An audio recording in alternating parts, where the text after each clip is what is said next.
আমেরিকায় আসার আগে কিছু রিয়ালিটি আপনাদেরকে জানা উচিত। আমেরিকায় সবাই আসতে চায়, কিন্তু আমেরিকায় আসলে যে কত খরচা হয় আপনাদেরকে আজকে দেখাবো। আমেরিকায় যখন আপনি ইনকাম করবেন কিংবা আমেরিকায় ইনকাম যদি না করেন, এখানে আসলে ঘর ভাড়া কত পড়ে আপনাদেরকে প্রুফ দেখাবো। আমেরিকায় কোনো কিছু ফেক বানানো যায় না, কোনো রিসিট ফেক বানানো যায় না।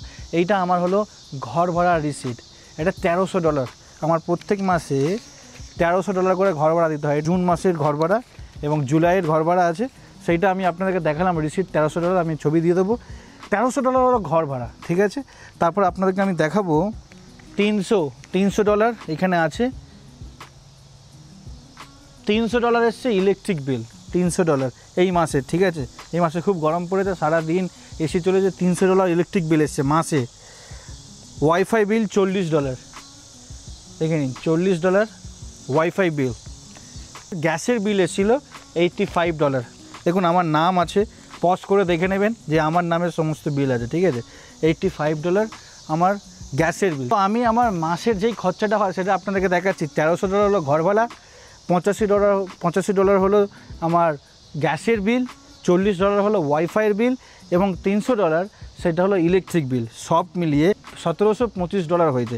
এইটাকে যদি আমি এখন ডলারের যে ভ্যালু সেটার সাথে যদি ক্যালকুলেট করি ইন্টু 85, মাসে আমার খরচা হচ্ছে $1,46,000 টাকা। মাসে আমেরিকার $1,46,000 টাকা শুধুমাত্র ঘরের খরচা হচ্ছে। এরপরে আপনার গ্রোসারি আছে, আপনি মাসে যেগুলো খাবেন, আপনার বাইরে ঘুরতে যাওয়া, যদি আপনার গাড়ি থাকে সেই গাড়ির জন্য ইন্স্যুরেন্স তো আপনাকে মাস্ট নিতেই হবে ইন্স্যুরেন্স চালানোর জন্য। $1,46,000 টাকা শুধুমাত্র ঘরের পিছনে এবং তোমার ইলেকট্রিক বিল, ওয়াইফাইয়ের বিলের পিছনে $1,46,000 টাকা যাচ্ছে। এবার আপনি যদি আমেরিকায় আসবার জন্য চিন্তা করছেন, তাহলে আপনাকে সেই রকমই টাকা জমি রাখতে হবে যে অ্যাটলিস্ট 3 থেকে 4 মাস আপনি সেটেল হওয়ার আগে 5 থেকে 6 মাসের জন্য আপনার সেই রকম প্রত্যেক মাসে, আমরা ধরো একটা ফুল অ্যাপার্টমেন্ট নিয়েছি তাই জন্য আমাদের এত টাকা করে পড়ছে। কিন্তু আপনি যদি শেয়ার বেডরুমেও থাকেন সেইখানেও অ্যাটলিস্ট আপনাকে প্রত্যেক মাসে 50 থেকে 60,000 টাকা করে দিতে হবে। ইলেকট্রিক বিল সব কিছু মিলিয়ে 80,000 টাকার মতো আপনাকে দিতে হবে। তো আপনি যদি এখানে ঘুরবার জন্য আসছেন, যদি মনে করছেন আমি এখানে পড়বার জন্য পড়তে আসবো, আপনাকে অ্যাটলিস্ট 6 থেকে 8 মাসের জন্য আপনার টাকা জোগাড় করে নিয়ে আসতে হবে। প্রত্যেক মাসেই 1 লাখ টাকা করে ধরে রাখুন, 1 লাখ টাকা করে শুধুমাত্র আপনার ঘরে যাবে। তো এইটা হলো আমেরিকার রিয়ালিটি। কেউ হয়তো আপনাকে বলবে না অ্যাটলিস্ট আপনার এত টাকা করে খরচা হবে। আমাদের $1,46,000 টাকা করে প্রত্যেক মাসে খরচা হচ্ছে, সেটা হিসাব করে দেখুন। সেই রকম ইনকাম করার পরে কিন্তু এইরকম একটা ঘর নিতে পারবেন। আপনি চাইলে শেয়ার বেডরুম নিতে পারেন, আরও 3 জন একটা ঘরে থাকছে, 3খানা রুম আছে, 3 জন থাকছে, আপনি তার সাথে থাকছেন, বাথরুম শেয়ার করছেন, কিচেন শেয়ার করছেন, একটু কম হবে। যেখানে আমার 1300 নিচ্ছে সেখানে হয়তো আপনাদেরকে 700 নেবে কিংবা 800 নেবে।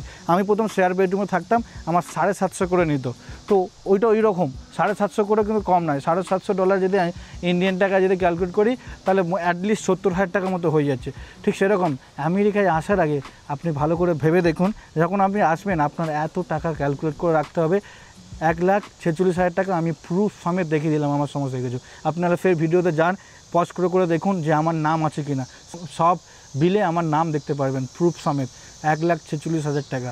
তো আপনিও যখন আমেরিকায় আসবার জন্য চিন্তা করছেন, অনেকেই বলছে আসবো, আপনার যদি সেই রকম কানেকশান না থাকে, আপনার যদি বন্ধুবান্ধব না থাকে, আপনি যদি নাথিং থেকে শুরু করতে চান, জিরো থেকে, আপনার এত টাকা নিয়ে আসতেই হবে। আর আপনার যদি কোনো বন্ধুবান্ধব থাকে, যদি তার ঘরে থাকতে দেয় তাহলে তো ঠিকই আছে, খুব ভালো। আর যদি না থাকে তাহলে আপনার অ্যাটলিস্ট 1 বছর কিংবা 8 মাসের জন্য প্রত্যেক মাসে 1 লাখ টাকা করে এরকম গুছিয়ে রাখতে হবে। ওইটা শুধুমাত্র আপনার পার্সোনাল খরচা। এবার যদি আপনি স্টুডেন্ট ভিসায় আসেন সেটা তো আলাদা খরচা আছে, কলেজে দিতে হবে। যদি ট্যুরিস্ট ভিসা আছে সেগুলো আলাদা খরচা।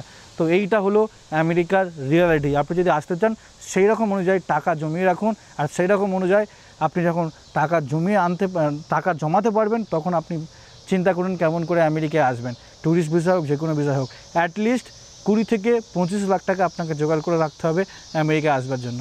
সবাইকে ধন্যবাদ, ভালো থাকবেন, এটাই রিয়ালিটি।